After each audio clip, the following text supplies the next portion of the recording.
Well, first of all, AERO is the main networker of educational alternatives, learner-centered alternatives around the world. And we have the kind of sometimes thankless task of trying to get all the people in communication with each other, ultimately to kind of make them into a force for change, to change all of these systems to the point where kids everywhere have at least the option of a learner-centered approach.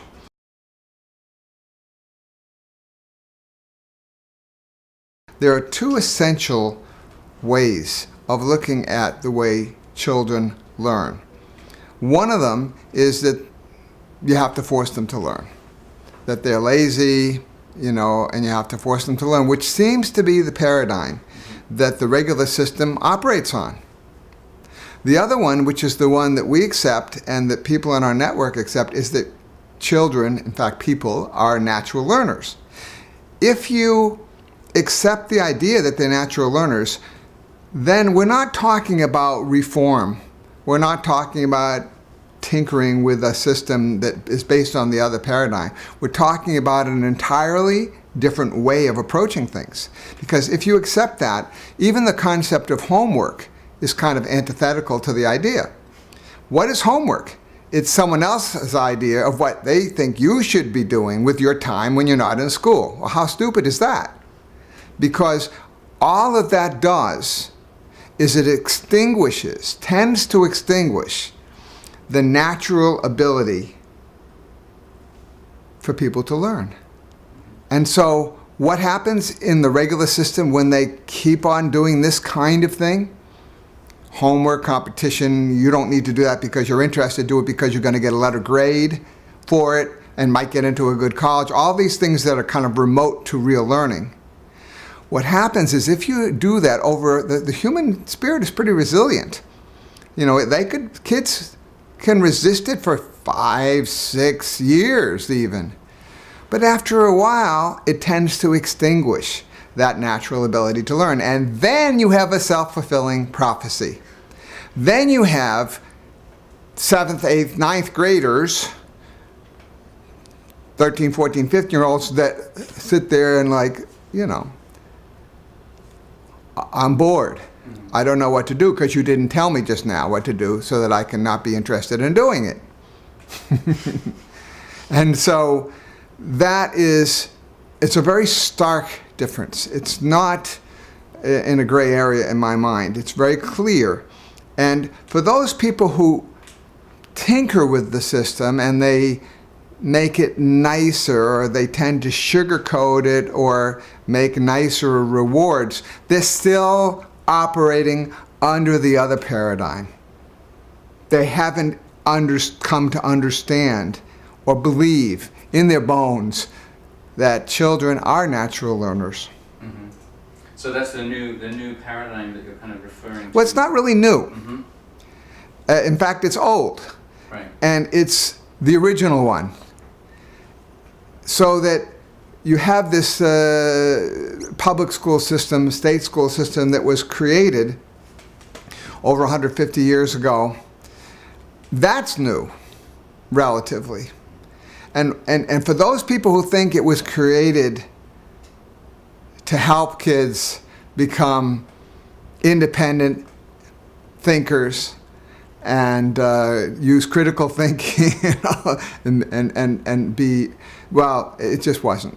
And if you read, for example, some of John Gatto's stuff, you'll realize that he actually found the smoking gun for a lot of these things where the clear purpose was to control. And that's why a lot of people, in fact, he actually brings us back to the Prussia and how they wanted to get people who were willing to die for their country, so they created a kind of a feeling of nationalism, and so on, through their school system. And so that's really not new. If you go back to Rousseau and Emile, if you go back to Bronson Alcott's school, he had a school in the 1830s that was pretty radical and based on this concept. And Then he went ahead and he took in a black girl into his school. But this was not in 1930, this was in 1830, in the 1830s. And pretty soon he only had about 6 kids in his school, but one of them was his daughter, Louisa May Alcott, who then wrote the books Little Men and Little Women based on her experience, you see. So it goes back that far. And then, of course, you had all the people who rediscovered this kind of thing, you know, Maria Montessori and Rudolf Steiner and John Dewey and Francisco Ferrer, who did this in Spain with the Escuela Moderna. So it's not really new. People keep on coming back to it. Why? Because it is natural. So it's not surprising that people in all kinds of places keep on rediscovering this. In fact, with our network, just about every day, I get people contacting me and saying, wow, I thought I was the only one.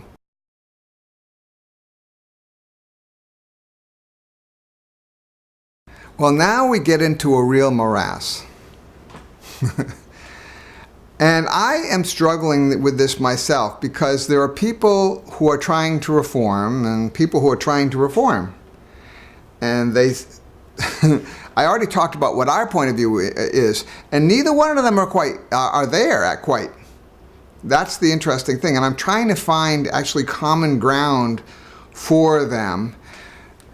You talk about like the people who are starting the charter schools. Well, I know Joe Nathan, who started the first charter school. I know why he started the first charter school. He wanted to free people up to be creative and to be able to get away from the red tape that had built up. And this was in 1993, and he started the first charter school in Minnesota. Now there are 5,000 of them. However, what happened is as they built up, then the system wanted to get control of them, and to the point where they got enough control that they're being evaluated on things that relate to the old paradigm. Not only that, they can be closed down if they don't follow this old paradigm. Well, where are we with that? What does that mean? And so that's one of the main objections I have to the people who are promoting this, is they accept the No Child Left Behind standardized test approach, teaching to the test and being evaluated by that. To me, that's not where it's at. It's a problem. Then you have the other side.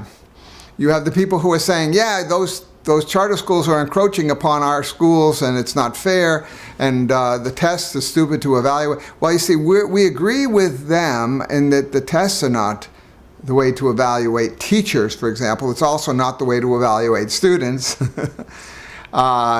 They tend to test things that are relatively unimportant because it's the only thing they know how to measure. What you can memorize and regurgitate in a test is one of the least important things. Einstein was once asked what the speed of light was. He said, I don't bother memorizing things I can look up. So they generally, now I'm not suggesting the test should be created to measure these things either, but they don't measure things like creativity. They don't measure the ability to use resources. They don't measure responsibility. They don't measure your ability to get along with other people. These are kind of more the predictors of success in life, but they didn't figure out how to do that. Not that they should necessarily, but maybe. It's something to think about. Because again, when you start creating tests, then you start creating people teaching to them, and that could be a problem, no matter what the tests are. So yes, there are people trying to make reform, but I would say that from both sides, they still don't necessarily operate. I think they operate, both of them, from the old paradigm.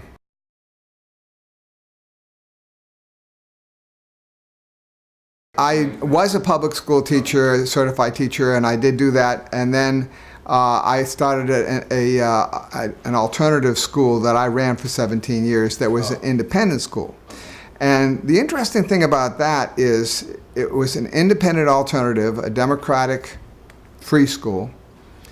What does that mean? It means that it uses the same paradigm I've been talking about. We don't force kids to learn things they're not interested in. We build on their interest, help them find the resources for what they're interested in. And people might say, well, why don't you do this from inside the system?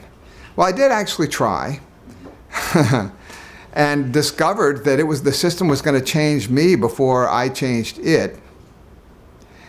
And so my concept is that the best way to have an impact in the direction of the education revolution, which is our ultimate mission, is to go outside the system and to create models that people can really look at. And I think it's not impossible. We'll help anybody who wants to do it, but it's really, really difficult to do from within the system because you have all these restrictions. I'm not saying I will help anybody who wants to do that kind of thing, because ultimately there is going to have to be change there. But our general approach has been to try to help people do this from outside. And then people would ask the question, well, what about elitism? And, you know, well, the concept from my school and the schools that we help people start, helped people start about 50 schools in the last few years, maybe more, a lot I don't even know about, is a sliding scale tuition.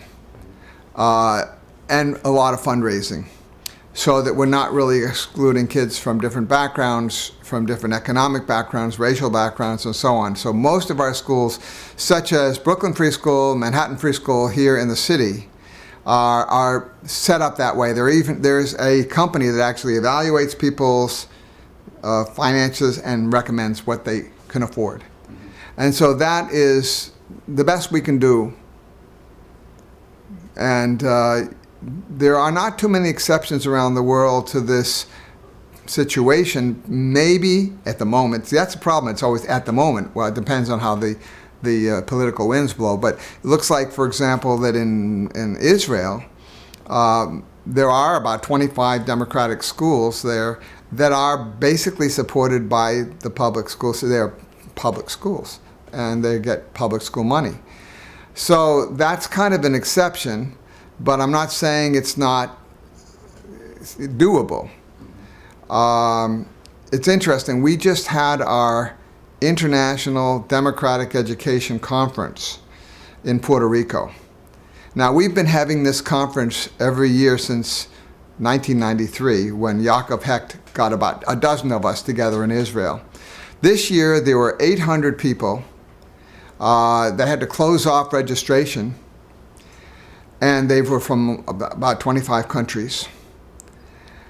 A lot of students, organized by a guy, Justo Mendez, from Puerto Rico, who decided to take on the most difficult kids in the country, and was so successful that the Puerto Rican government gave him 4 more schools. They said, we give up, we can't do it, you do it better. And they gave it to him. And then Yaakov Hecht, who's got a new program for called Education Cities, went to the city of Caguas, where this conference was, and has been working with the mayor and so on to make this an education city. And they took on 4 schools that had some problems, and they changed them so radically that the Minister of Education of Puerto Rico saw what was going on and decided to pay for all the superintendents and 100 principals to go to our conference. Wow. So who knows what this could mean for Puerto Rico. This is the kind of thing, this is the kind of process that we'd like to see happening.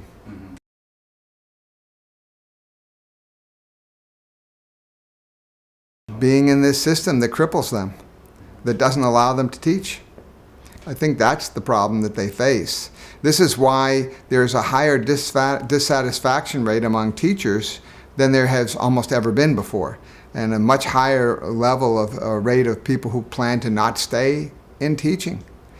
It's people can knock their head against the wall only so long, and we hear about those people all the time. They come to our organization, and then we can find alternative schools that they can work with.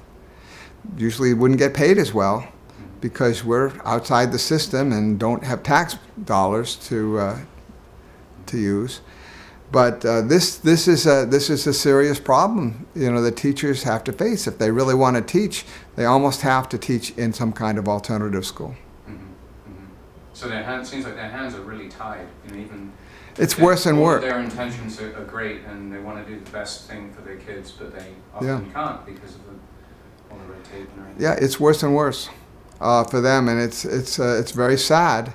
And I think that maybe they're not even attracting the best people to this system now because it has become so difficult. I'm not sure that I accept the view. I'm becoming more in that direction. I tend not to be a conspiracy theorist, that there is a deliberate attempt on the part of business people to try to cripple the public school system so that they can take it over and capitalize on the money that's available. We're talking trillions. But it sort of begins to look that way a little bit, doesn't it? So I just, you know, to me, it's something that I'm still looking at. But nevertheless, the only way that we know how to make the change is brick by brick, school by school, mostly outside the system. This year, for example, we have a school starters online course to help people start new schools. And we had people in 25 sites this year sign up for it. And then the year before, there was a woman who I've known for a long time who was taking the course, who decided that she was going to start a charter school, public charter school, with these concepts and as many people from our system as possible. And she fought and she fought and she fought for years. Was turned down by various local systems, appealed to the state, and all of a sudden won an appeal. And she started her school this school year in Florida. It's already closed. Local school system just did everything they could to prevent them from surviving. Wouldn't get the money to them. It was illegal for them to do that, but they just went ahead and did it. And they finally didn't have the money to keep going anymore. That sounds like a conspiracy theory right there. I don't know if it's so much of a conspiracy, but you see, the way the charter school system is generally set up is they are naturally put into competition with the local schools. Right. They take their dollars away. So it just would be natural for them to fight. I don't think it needs to be a conspiracy theory, you know, but I think that that's an unfortunate situation, the way it's set up.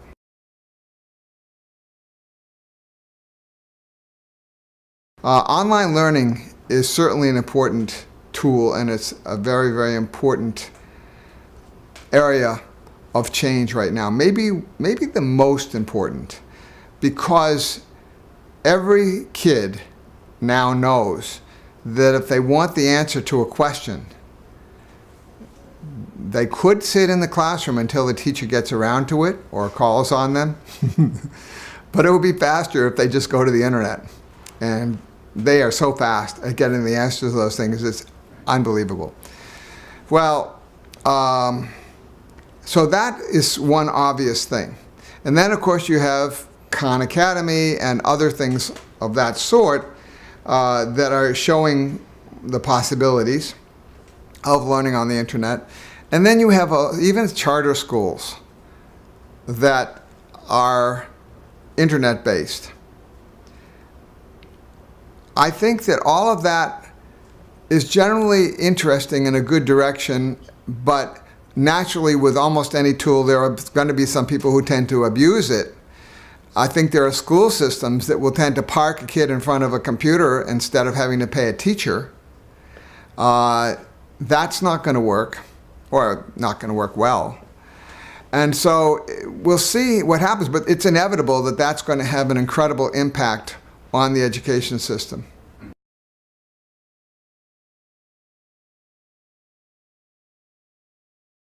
The basic concept of a democratic school or a free school is that students learn best when you're building on their own interest.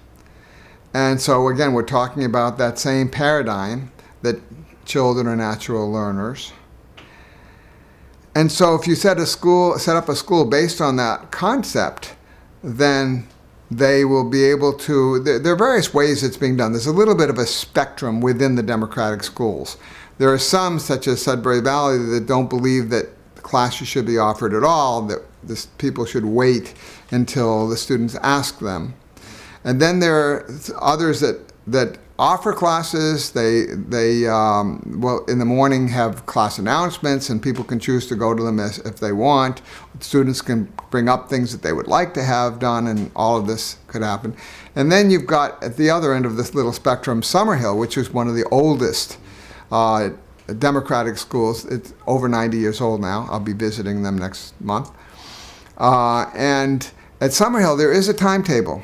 And the teachers do offer classes in various subject areas, and the students are absolutely under no pressure to go. When I say absolutely no pressure, that may not be quite true of the older kids, in that if they want to get their GCSEs and be able to go to college, it's one important way to be able to do it. You have to have gone through some of these courses and done well on them, and the students at Summerhill who choose to do that have done well on them. People are beginning to really discover that, create new schools like this, and understand that when you have democratic process, an awful lot of amazing things happen. I've demonstrated democratic process all around the world.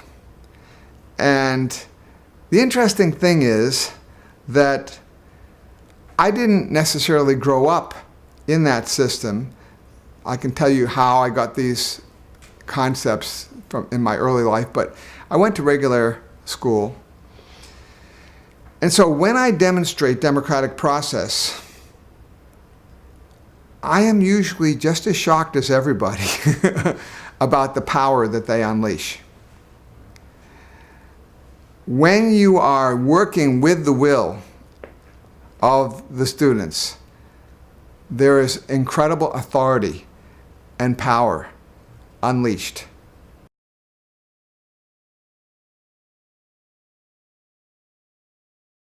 Well, basically, homeschooling and democratic schools pretty much share the same paradigm. They are based on the idea that kids are natural learners. The interesting thing is, even homeschoolers who don't quite have that paradigm in their mind and are going to try to impose some sort of curriculum on their kids, as John Holt told me would happen, the kids re-educate the parents in that process about, no, this isn't really quite the way to do it. And there's no way to get away from the new paradigm when you've got just 2 kids or 3 kids that you're working with. It doesn't matter what you try to impose. And I've learned this from all kinds of sources, so it's very interesting. I found out that kids who homeschool are unleashed in the same way, almost no matter what you do, you see. So there are 2 million people that are homeschooling now in the United States. People might be surprised to know that it is still illegal in some countries. Germany. It's illegal in Germany.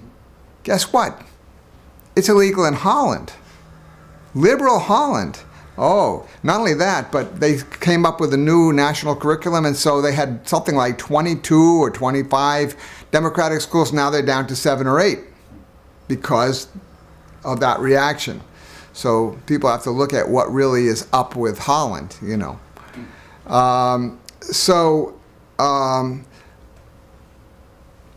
Of course, there have been attempts at beating this back, but homeschoolers up to now have been so well organized that every time someone tries to impose something on them, well, for example, I remember they were going to do something in Hartford, Connecticut, and they were going to require that they had to be teachers or something like that. 1,000 homeschoolers descended upon the Capitol. They said, we never said that. No, we really believe in homeschooling. And this happens over and over. It happened in California. Remember when something came up there, and even Schwarzenegger saying, oh no, we won't let this happen, Right. because the homeschoolers have established such a good hold over things. Well, who knows if it's going to be that way forever. But I think it's very, very important that they got out so far ahead.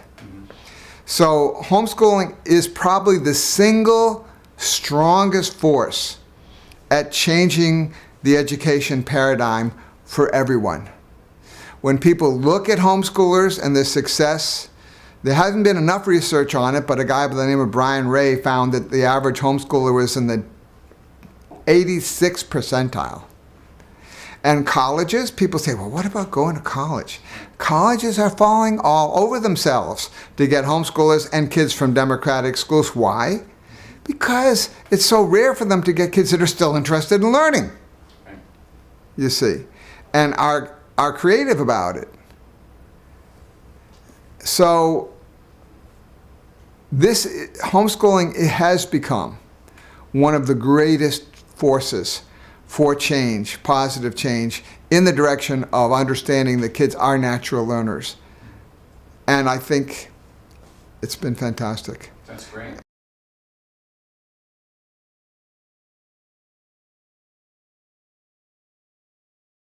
I've had many people who have said to me, oh, I don't think I'm able to homeschool because I don't know what kind of curriculum to use. And I've said, no, don't worry about that. Kids bring their own curriculum.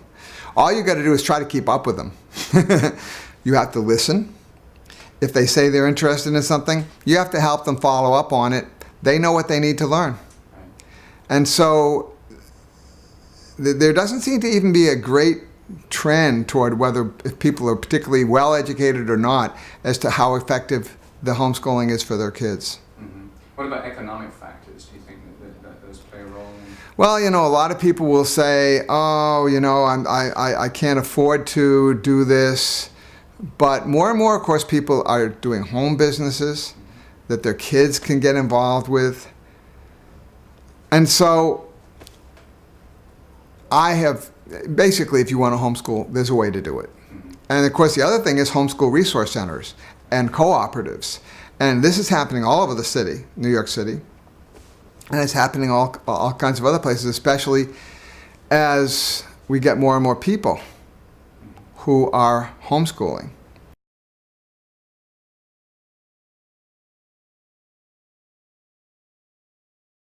When the first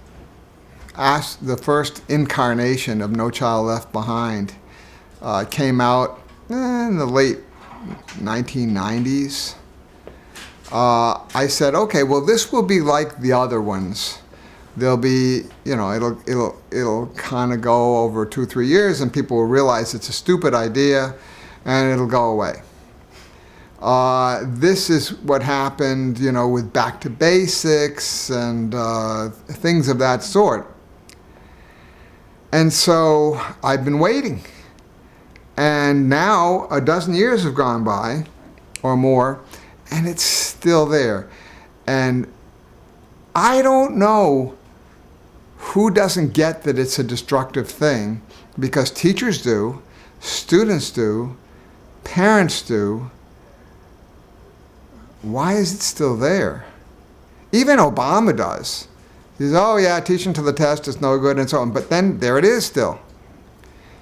Well,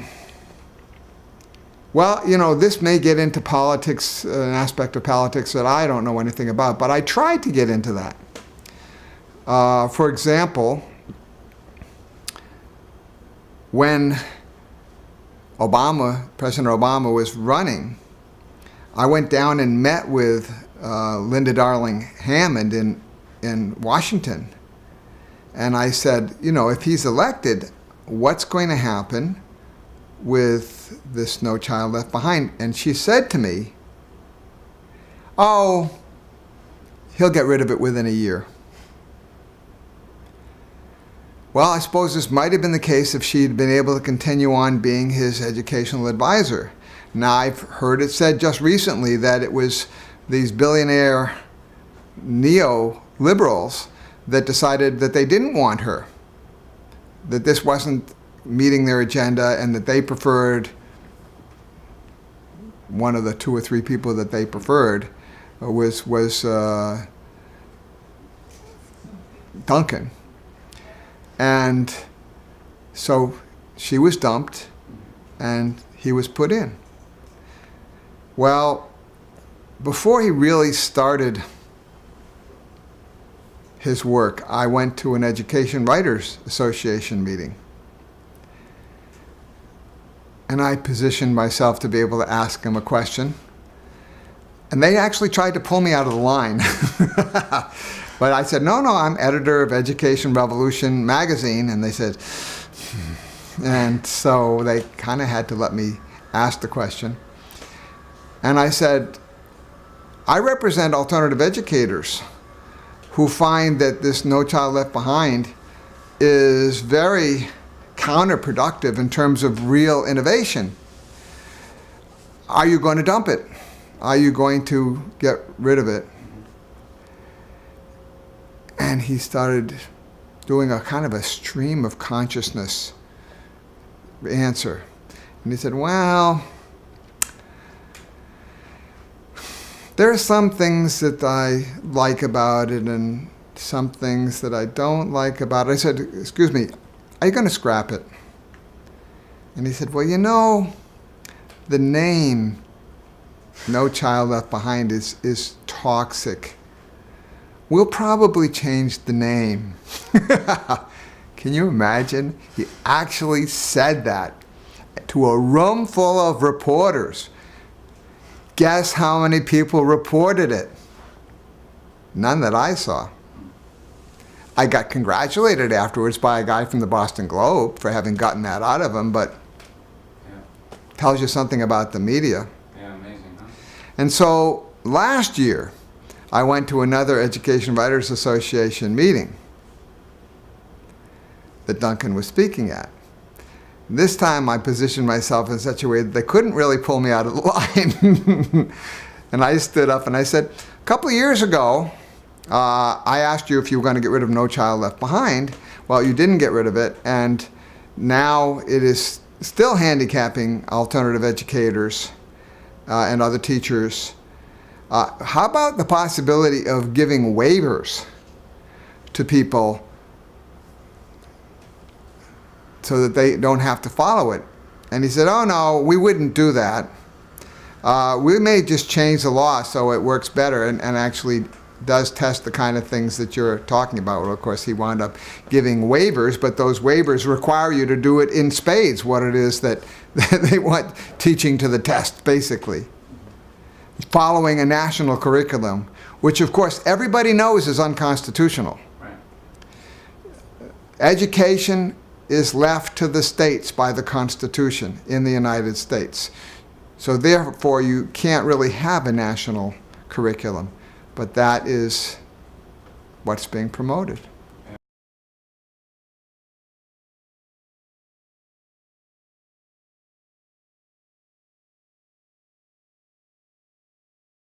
I think that maybe one of the biggest tasks of our organization, and we're a small nonprofit, but I think one of our biggest tasks is to somehow communicate to parents everywhere that they do have choices.